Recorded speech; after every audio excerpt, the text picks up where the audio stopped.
I have to ask you something, and I need you to be brutally honest with me here. Oh boy. Okay, fire away.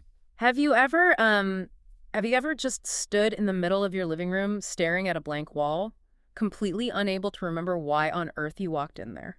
Oh, absolutely.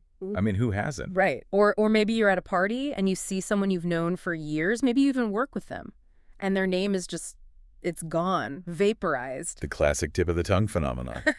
or the frantic heart-pounding search for the car keys that are literally currently in your hand. Yes, the keys in the hand. And in that moment, there's always this little voice in the back of your head that whispers, uh-oh, this is it. My brain is officially turning to Jell-O. It's a very common, very human anxiety, We tend to equate those small lapses like forgetting a movie title or where we put our glasses with the beginning of the end.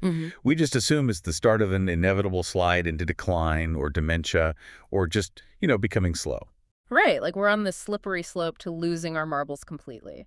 But today, we are doing a deep dive into a book that basically says, stop panicking and start exercising. Yes, but definitely not the kind of exercise you're probably thinking of. No, put down the dumbbells. Today, we are looking at Keep Your Brain Alive, 83 neurobic exercises to help prevent memory loss and increase mental fitness. And that's by Lawrence Katz and Manning Rubin. Right, and the mission for this deep dive is actually really exciting. It is. We're going to debunk the myth that your brain just naturally decays as you get older. Yeah. And we are going to introduce you to neurobics. And the best part for everyone listening is that you don't need a gym membership, you don't need a PhD, and you definitely don't need to take any weird supplements. You can literally grow your own brain food. Grow your own brain food. That is the key phrase right there. Yeah. And to understand how that works and why this book was such a huge game changer when it came out, we really first have to look at why we thought the brain decayed in the first place.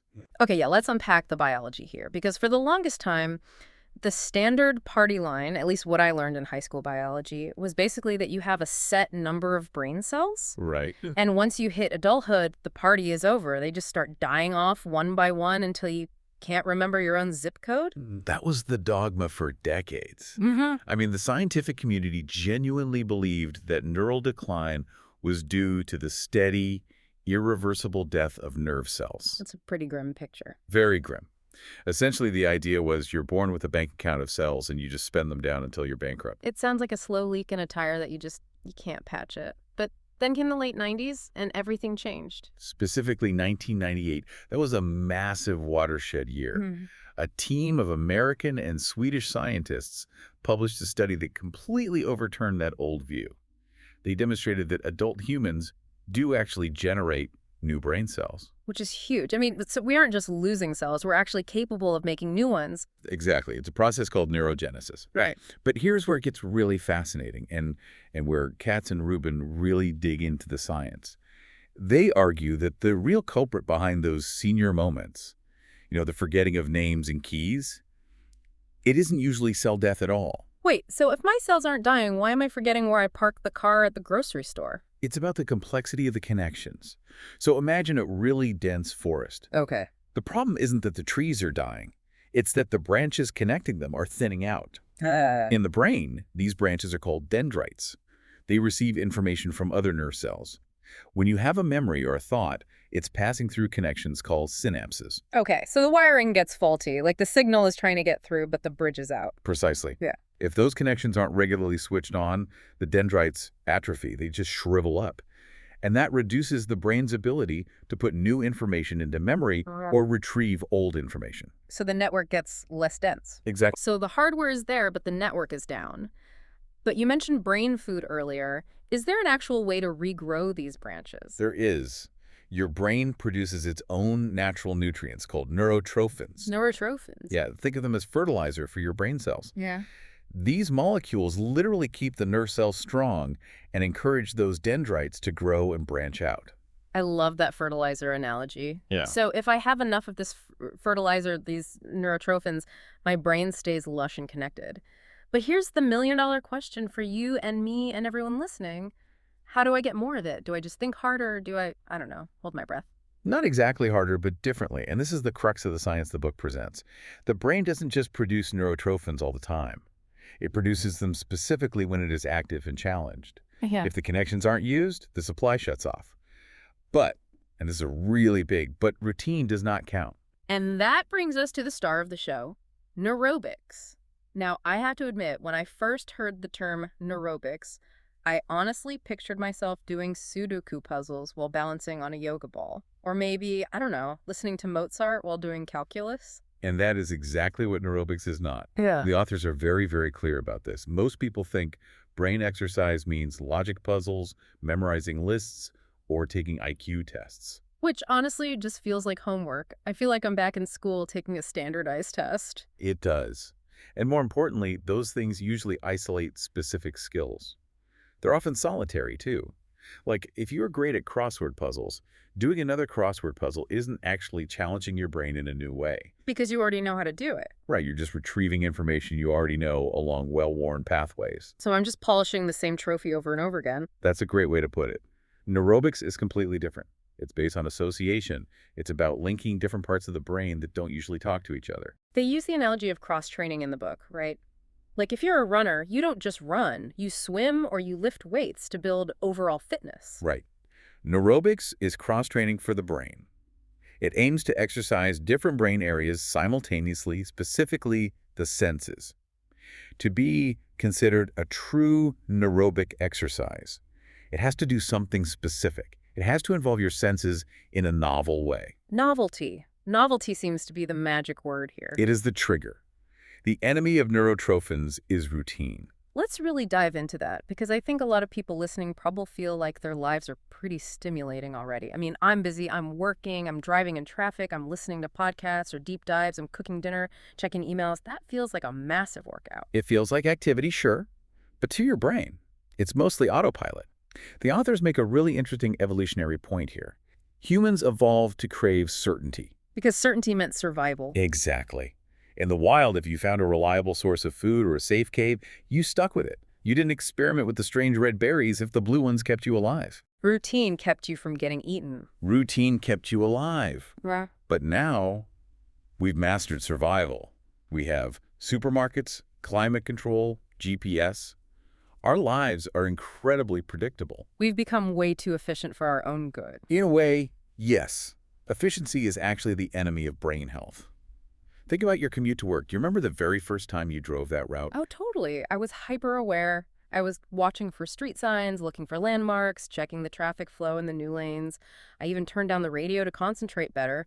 My brain was lit up like a Christmas tree. Right. Your cortex and your hippocampus were firing on all cylinders, creating a map.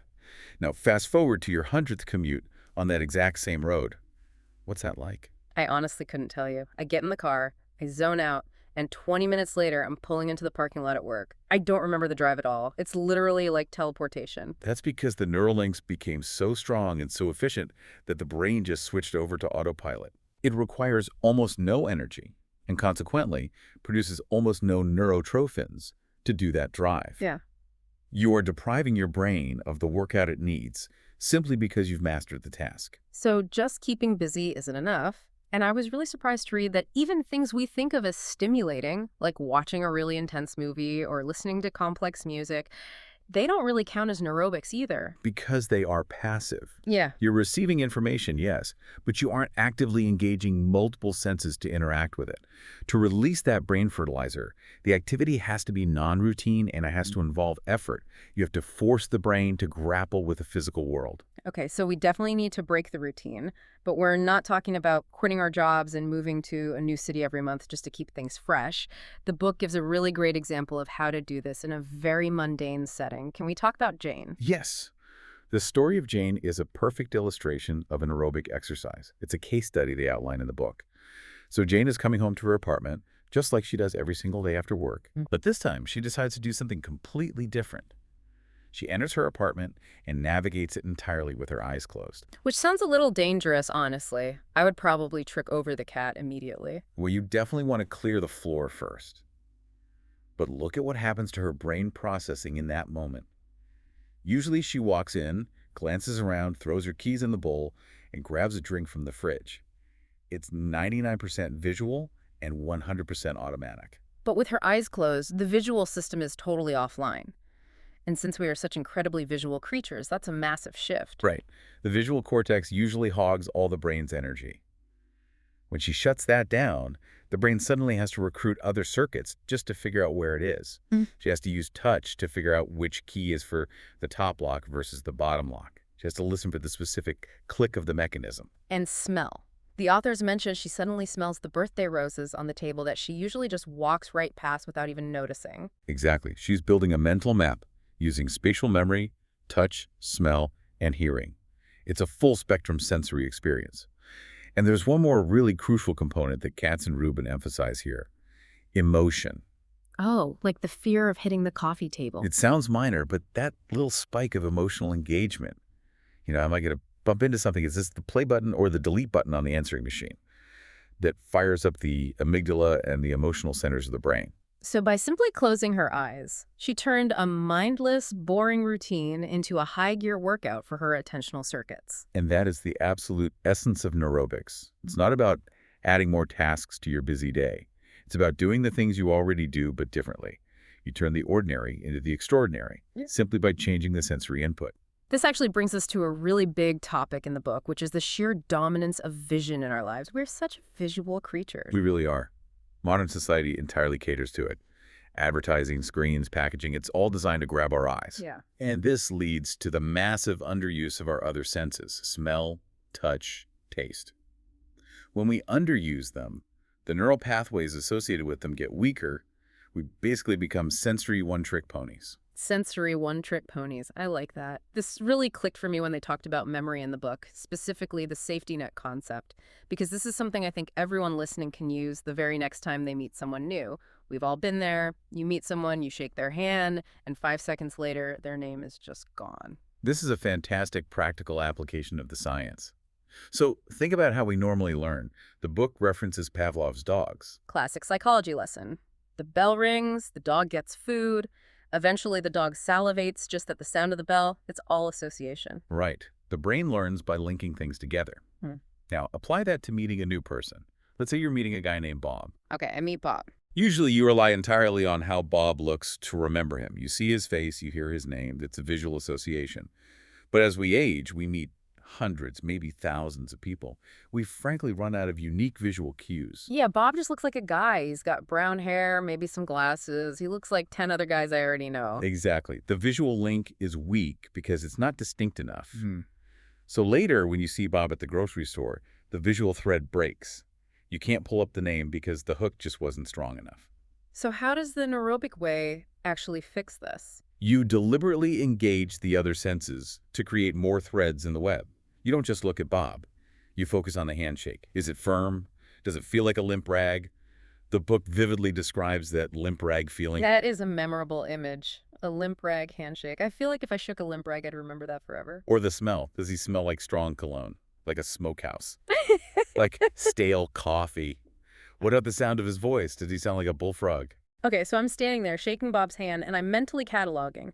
Limp rag, smokehouse smell, bullfrog voice. Yes, you are tagging the memory with multiple anchors.